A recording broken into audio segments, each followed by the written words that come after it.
Welcome to Mega Nine TV. నా పేరు రహీం. ముందుగా హెడ్లైన్స్ చూద్దాం. డబ్బులు ఇవ్వనిదే మంత్రుల దగ్గర ఫైల్ కదలదు. మంత్రి కొండా సురేఖ వివాదాస్పద వ్యాఖ్యలు, తన మాటలను వక్రీకరించారని సురేఖ ఆగ్రహం. తుది విచారణ చేపట్టిన కాళేశ్వరం కమిషన్, త్వరలోనే ప్రభుత్వానికి final report.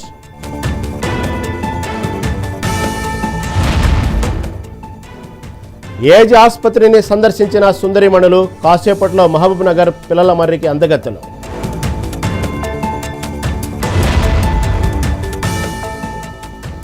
Vijayawada దుర్గగుడి ghat road మూసివేత, అకాల వర్షాల కారణంగా అధికారుల జాగ్రత్తలు.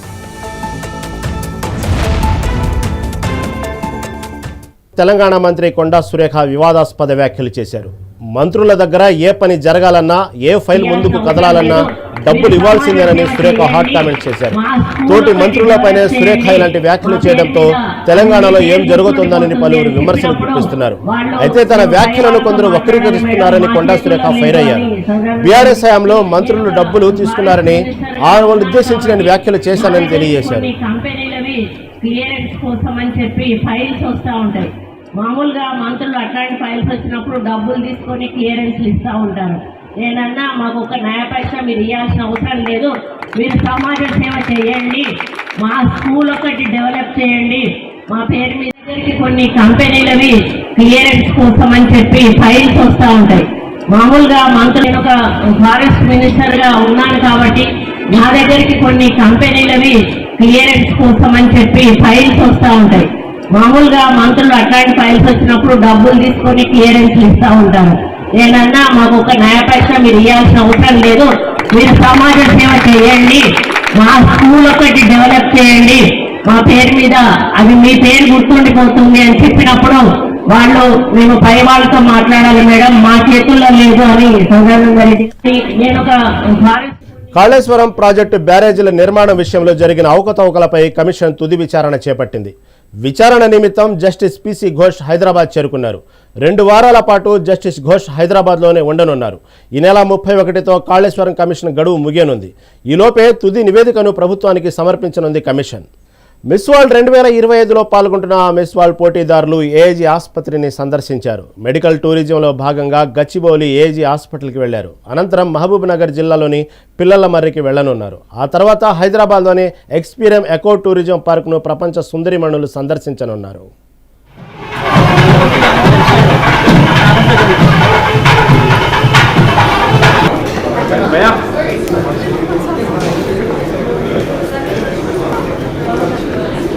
శివా శివా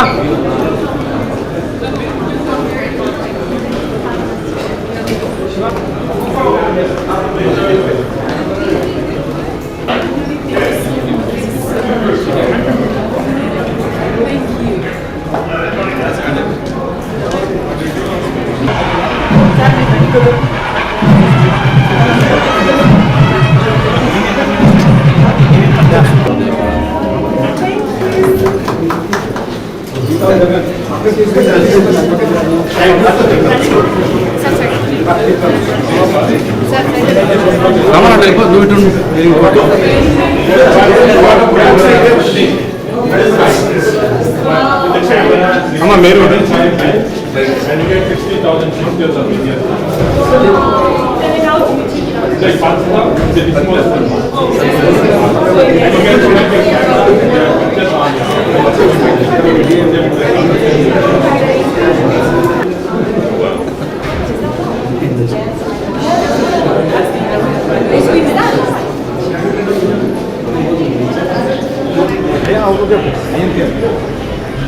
మీరే వస్తున్నారు. కొంచెం బయట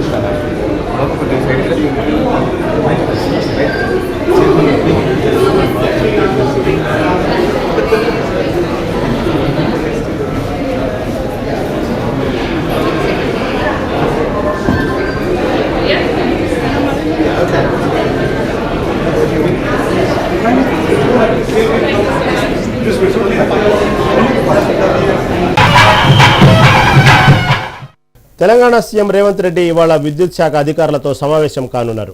పంపుడు స్టోరేజ్ ప్రాజెక్టులపై అధికారులతో రేవంత్ సమీక్షించనున్నారు. అనంతరం వ్యవసాయ శాఖ అధికారులతో సీఎం రేవంత్ భేటీ కానున్నారు. సాయంత్రం 6 గంటలకు నాంపల్లి హజ్ యాత్రికుల బస్సును జెండా ఊపి ప్రారంభించనున్నారు రేవంత్.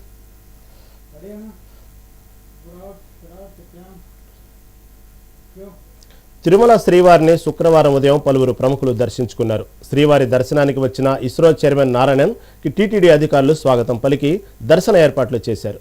విఐవి ప్రారంభ దశలో ఇస్రో చైర్మన్ నారాయణ స్వామిని దర్శించుకున్నారు. దర్శనానంతరం ఆయనకి ఆలయంలోని రంగనాయకుల మండపంలో వేద పండితులు ఆశీర్వచనాలు, తీర్థ ప్రసాదాలు అందజేశారు. ఈ నెల 18న జరగనున్న PSLV 61 ప్రయోగం విజయవంతం కావాలని స్వామివారిని ప్రార్థించినట్లు నారాయణన్ తెలిపారు.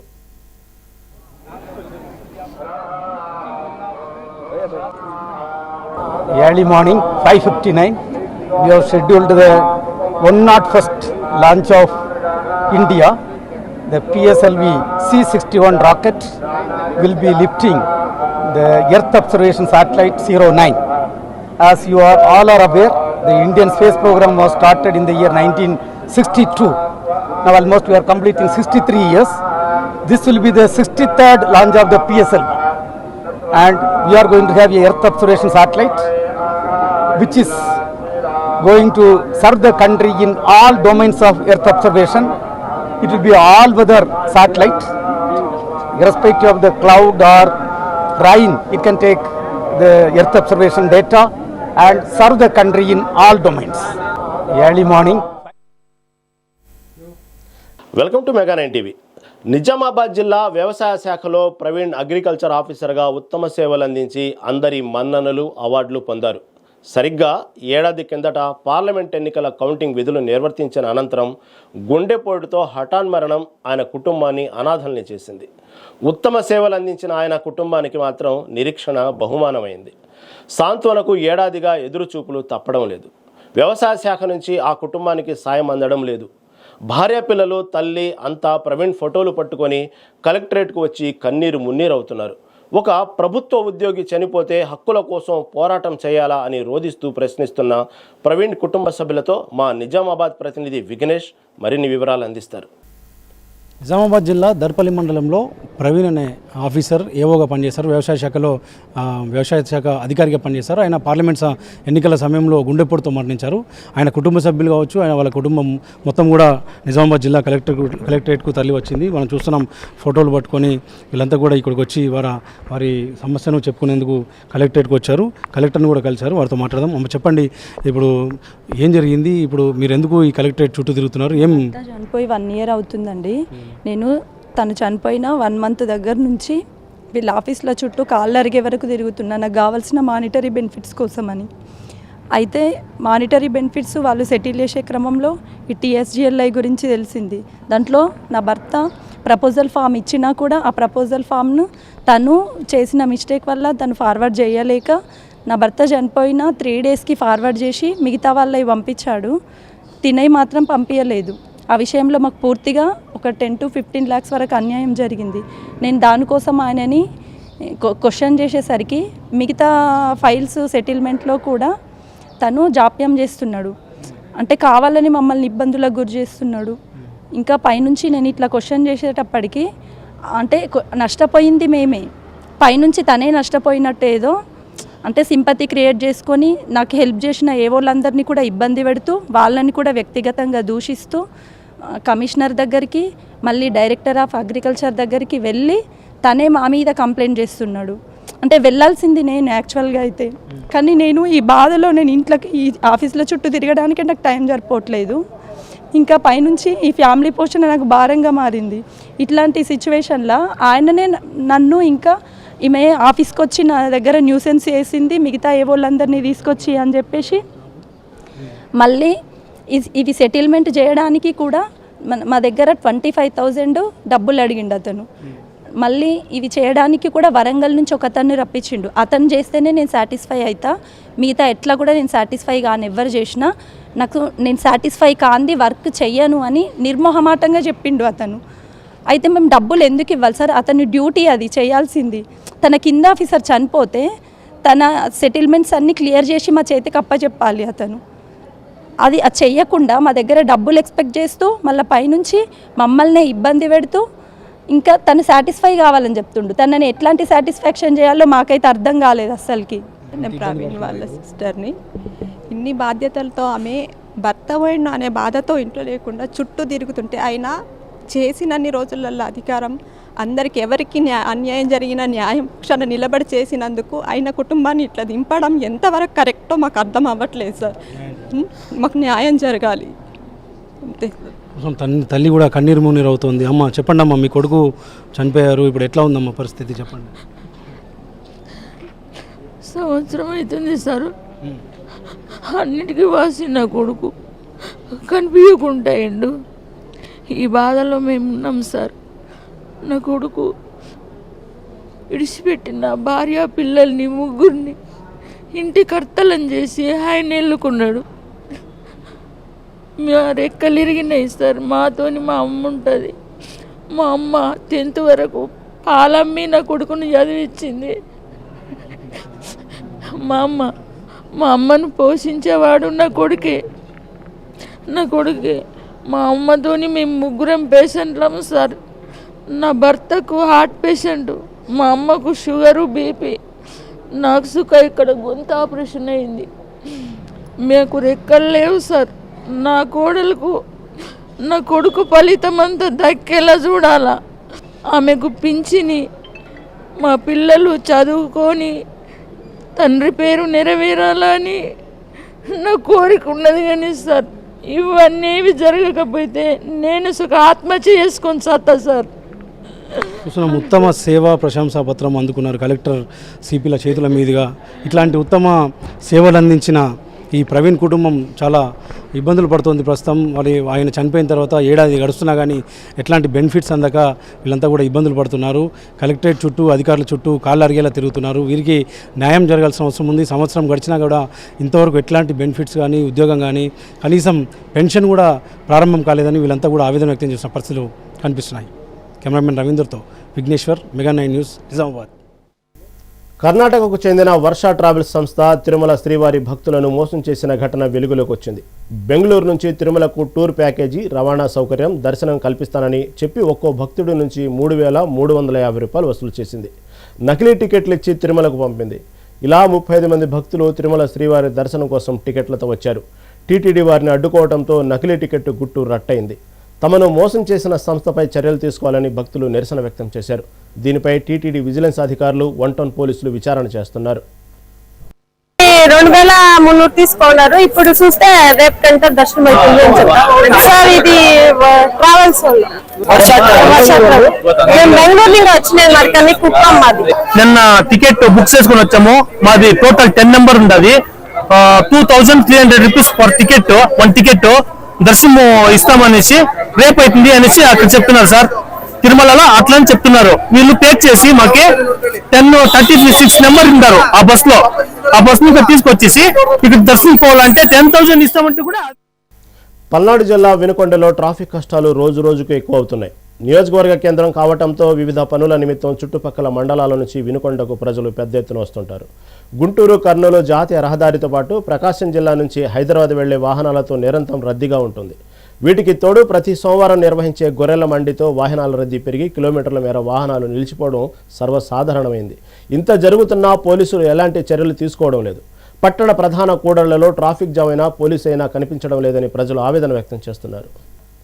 అనంతపురం జిల్లా రాయదుర్గంలో శ్రీ ప్రసన్న వెంకటరమణ స్వామి బ్రహ్మోత్సవాలు జరుగుతున్నాయి. శ్రీవారి కళ్యాణం అంగరంగ వైభవంగా నిర్వహించారు. 9 ఏళ్ల బాలిక శ్రీ ధన్యతో సంప్రదాయబద్ధంగా శ్రీవారి కళ్యాణం జరిపించారు నిర్వాహకులు. స్వామివారి తరపున పెళ్లి పెద్దలుగా బ్రాహ్మణులు, పట్టణ ప్రముఖులు ఉదయం మేళ తాళాలతో పెళ్లి కూతురు పద్మావతిని ఊరేగింపుగా మార్కండేయ స్వామి ఆలయానికి తీసుకొచ్చారు. అక్కడ నుంచి పెళ్లి కూతురుని అలంకరించి కోటలోని శ్రీవారి సన్నిధి వరకు ఊరేగింపుగా తీసుకొచ్చారు.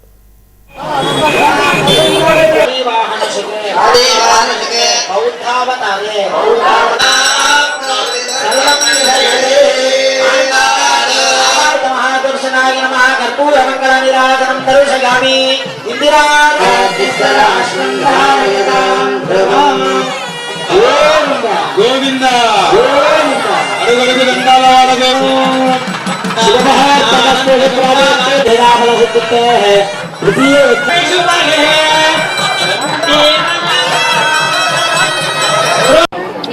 ఈరోజు నాకు వెంకటేశ్వర స్వామితో పెళ్ళి అయ్యింది. నాకు చాలా సంతోషం. మా కూతురు పేరు శ్రీధన్య. తనకు ఈరోజు వెంకటేశ్వర స్వామితో కళ్యాణోత్సవం అయింది. ఇది మా అరవ కుటుంబస్తుల నుంచి చాలా పురాతనం నుంచి చేసుకొని వచ్చే సంప్రదాయం అయింది. సో దీని నుంచి మా కూతురికి కూడా ముందర దేవుడి ఆశీర్వాదంతో చాలా మందితో వాళ్ళ ముందర ఆశీర్వాదం బాగా ఉంటుందని చెప్పేసి మాకి కూడా చాలా సంతోషంగా ఉంది. వెలిసి ఉన్న ప్రసన్న వెంకటరమణ స్వామి బ్రహ్మోత్సవంలో భాగంగా ఈరోజు 5వ రోజు స్వామివారి కళ్యాణ మహోత్సవము అత్యంత వైభవంగా జరుగుతోంది. ఇక్కడ విశేషం ఏమంటే 60వ వంశానికి సంబంధించిన అమ్మాయితో స్వామివారి కళ్యాణ మహోత్సవం కార్యక్రమం జరుగుతుంది కనుక భక్తాదులు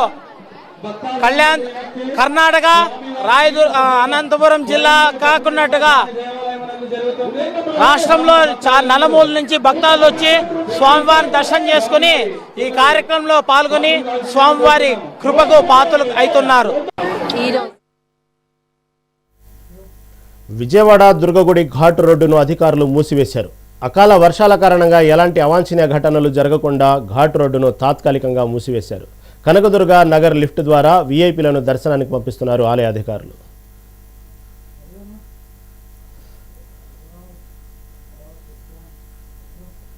నిర్మల్ జిల్లాలో భూభారతి కార్యక్రమానికి మంత్రులు పొంగులేటి శ్రీనివాసరెడ్డి, సీతక్క హాజరయ్యారు. కుంటాల మండల కేంద్రంలో రైతులకు భూభారతిపై మంత్రులు అవగాహన కల్పించారు. మంత్రుల పర్యటన నేపథ్యంలో పోలీసులు పటిష్ట భద్రతా ఏర్పాట్లు చేశారు. గుంటూరులో శుక్రవారం తెల్లవారుజామున కుండపోత వర్షం కురిసింది. భారీ ఈదురుగాలులతో కూడిన వర్షం పడటంతో పలు చోట్ల చెట్లు నేలకూలాయి. దీంతో వాహనాల రాకపోకలకు తీవ్ర అంతరాయం ఏర్పడింది. రోడ్లపై భారీగా బురద పేరుకుపోవడంతో ప్రజలు ఇబ్బందులు ఎదుర్కొన్నారు.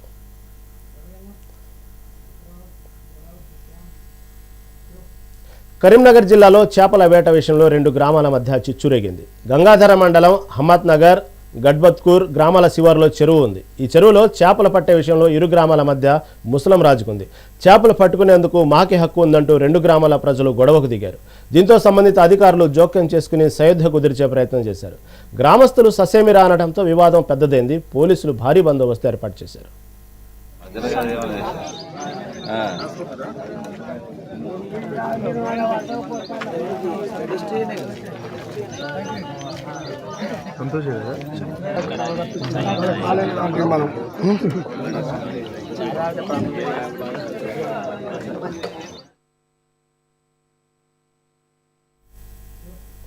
పెద్దపల్లి జిల్లాలో ఓ కాంగ్రెస్ నాయకుడిని రైతులు చితకబాదారు. నిమ్మనపల్లి ఐకేపీ సెంటర్లో సన్నవడ్లు కొనడం లేదని రోడ్డుపై కూర్చుని రైతులు ధర్నా చేశారు. అటుగా వెళ్తున్న ఓ కాంగ్రెస్ లీడర్ అట్లకుమార్ ధర్నా చేస్తున్న రైతులను బూతులు తిట్టారు. ప్రభుత్వం ధాన్యాన్ని కొనకుండా తిరిగి మమ్మల్ని బూతులు తిడతారా అంటూ నడి రోడ్డుపై కుమార్పై రైతులు దాడి చేశారు.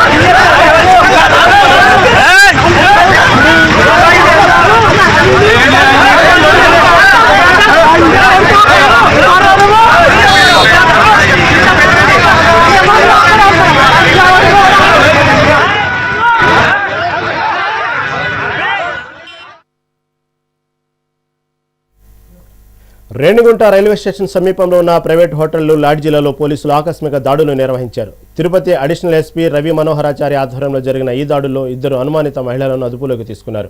పశ్చిమ బెంగాల్కి చెందిన మమోని మండల్, నమితా మండల్ను అదుపులోకి తీసుకుని విచారించారు. వారి నుంచి 26 కేజీల గంజాయిని పోలీసులు స్వాధీనం చేసుకున్నారు. ఈ గంజాయిని ఒడిశా నుంచి కేరళకు తరలిస్తున్నారని గుర్తించారు. 2 మహిళలను అరెస్టు చేసి రిమాండ్కు పంపారు.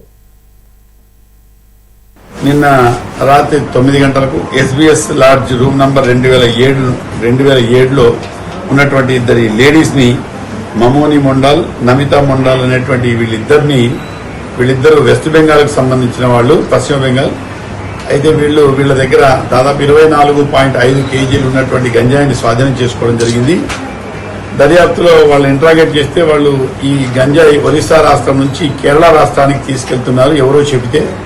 సో దానిలో భాగంగా వాళ్ళు ఇక్కడ బ్రీఫ్ హార్ట్ వరకు ట్రైన్ దిగి ఇక్కడ ఉండగా మాకు రాబడిన సమాచారం మేరకు దాడి చేసి అరెస్ట్ చేయడం జరిగింది. దర్యాప్తులో వీళ్ళు ఎక్కడ తీసుకొచ్చారు, ఎవరికి తీసుకెళ్తున్నారు ఏమనే సమాచారం దర్యాప్తులో తేలుతుంది. కాబట్టి దీనిలో మా వాళ్ళు చేస్తున్నటువంటి దానికి అందులో ఎస్పీ గారు కూడా ముఖ్యంగా ఈ గంజాయి అంటే దానికి ఒక స్పెషల్ టీమ్స్ పెట్టడం జరిగింది. రెగ్యులర్ గా రిపీటెడ్ కూడా ట్రైన్స్ చెక్ చేస్తున్నాం, బస్సెస్ చెక్ చేస్తున్నాం. అదేవిధంగా ఎక్కడైనా హైడౌట్స్ ఉంటాయి, తాగేటువంటి ప్రదేశాలు ఉంటాయి, అవన్నీ కూడా రెగ్యులర్ చెకింగ్ లో భాగంగా చెక్ చేస్తున్నాం. గంజాయి రహిత జిల్లాగా మార్చాలనేటువంటి ప్రయత్నం మేమైతే చేస్తున్నాం. రైట్, ఇవి ఇప్పటి వరకు అప్డేట్స్. చూస్తూనే ఉండండి మెగా 9 టీవీ.